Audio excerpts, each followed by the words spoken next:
जय माता दी दोस्तों, सदागति काल दर्पण ज्योतिष केंद्र में आपका स्वागत है। मित्रों, आज हम आपको बताएंगे कि मांगलिक दोष क्या है। मांगलिक दोष होने से जीवन में इतनी समस्या उत्पन्न होता है। पहली बात तो जो है मैरिज लाइफ जो है बहुत ही संघर्षमय हो जाता है। जिसके जीवन में पति और पत्नी से संबंधित तनाव हो जाता है तो व्यक्ति बहुत पूरे जीवन दुखी रहता है। फिर उसके जीवन में कभी जो है सुख की अनुभूति जल्दी नहीं आ पाती है, क्योंकि पहली पत्नी जो अगर साथ छोड़ती है तो जीवन में तनाव बहुत ही ज्यादा उत्पन्न होता है।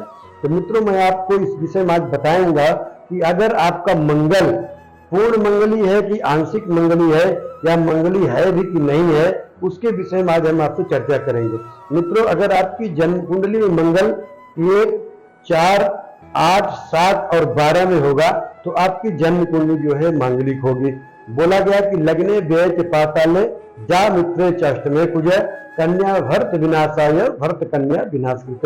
अगर आपका मंगल प्रथम भाव में है, अगर आपका मंगल चतुर्थ भाव में है, अगर आपका मंगल सप्तम भाव में है, अष्टम भाव में है या तो द्वादश भाव में है तो आपकी जन्म कुंडली साधारणतः मंगली है।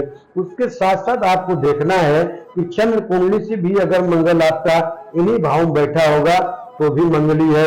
अगर आपकी नवांश कुंडली में मंगल यहाँ पर बैठा होगा तब पर भी आपकी कुंडली मांगलिक होगी। परंतु अगर यही मंगल आपका चलित कुंडली में संधि में होगा तो मंगल का प्रभाव कम हो जाएगा, जो मांगलिक दोष है वो कम हो जाएगा। उसके साथ साथ कहा गया है कि अगर जन्म कुंडली के अंदर राहु और मंगल का योग हो तब भी मंगली दोष जो है समाप्त हो जाता है। कहा गया कि न मंगली चंद्र विगत द्वितीय न मंगली मंगल राहु योगे न मंगली केंद्र गतश्च राहु न मंगली पश्यत्य सजीव। इसका मतलब हुआ कि अगर केंद्र में मंगल और राहु है, अगर साथ में बैठे हुए हैं तब पर भी, अगर मंगल के ऊपर राहु का दृष्टि है तो पर भी कहा गया कि मंगली दोष जो है समाप्त हो जाता है। तो मित्रों, विशेष यही हम आपको आज बताना चाहते हैं कि मंगली दोष क्या है, क्योंकि आने वाले टाइम में देख रहे हैं लोग बहुत ज्यादा मांगलिक दोष शांति इत्यादि करा रहे हैं। कोई बट वृक्ष से शादी करवा रहा है, कोई पीपल से करा रहा है, कोई घट से करा रहा है। तो इसमें क्या करने से आपके जीवन में आपकी जो मांगलिक दोष है वो समाप्त हो जाएगी और उसको क्या उपाय ऐसे किया जाए तो उसके विषय में हम आपको बताना चाहते थे। आप क्या उपाय करें। देखिए, अगर धातु, मूल और जीव 3 पदार्थ हैं, उसके साथ जो है आपका जल तत्व है और पृथ्वी तत्व है, आकाश तत्व है, अग्नि तत्व है और वायु तत्व। ये जो 5 तत्व हैं, इसके आधार पर देखा जाएगा कि मंगल कहाँ पे बैठा है और किस राशि के साथ बैठा हुआ है और किस राशि से युति किया है, मतलब किस ग्रह का उसके ऊपर दृष्टि है, किसके कारण आपके जो शादी में विलंब हो रहा है या तो क्या, और उसके ऊपर किस ग्रह की दृष्टि है, या सप्तम भाव का जो स्वामी है वो अस्त निर्बल तो नहीं है।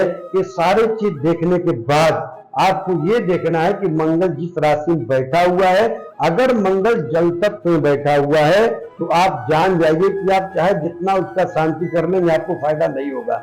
आपको क्या करना चाहिए, अगर आपकी कुंडली में जन्म कुंडली मंगल आपका अष्टम भाव में या सप्तम भाव, चतुर्थ भाव में या लग्न में बैठा हुआ है और जल तत्व राशि के साथ बैठा हुआ है या जल तत्व वाले ग्रह के साथ बैठा हुआ है, तो आप कौन सा ऐसा छोटा सा उपाय करें जिससे आपके जीवन में जो दाम्पत्य जीवन से संबंधित समस्या समाधान हो जाए और आपका शादी तुरंत हो जाए। क्योंकि आने वाले समय में जो है अब शादियां ज्यादा होगी, क्योंकि नवरात्र समाप्त हो गया है, अब शादी का माहौल शुरू हो जाएगा।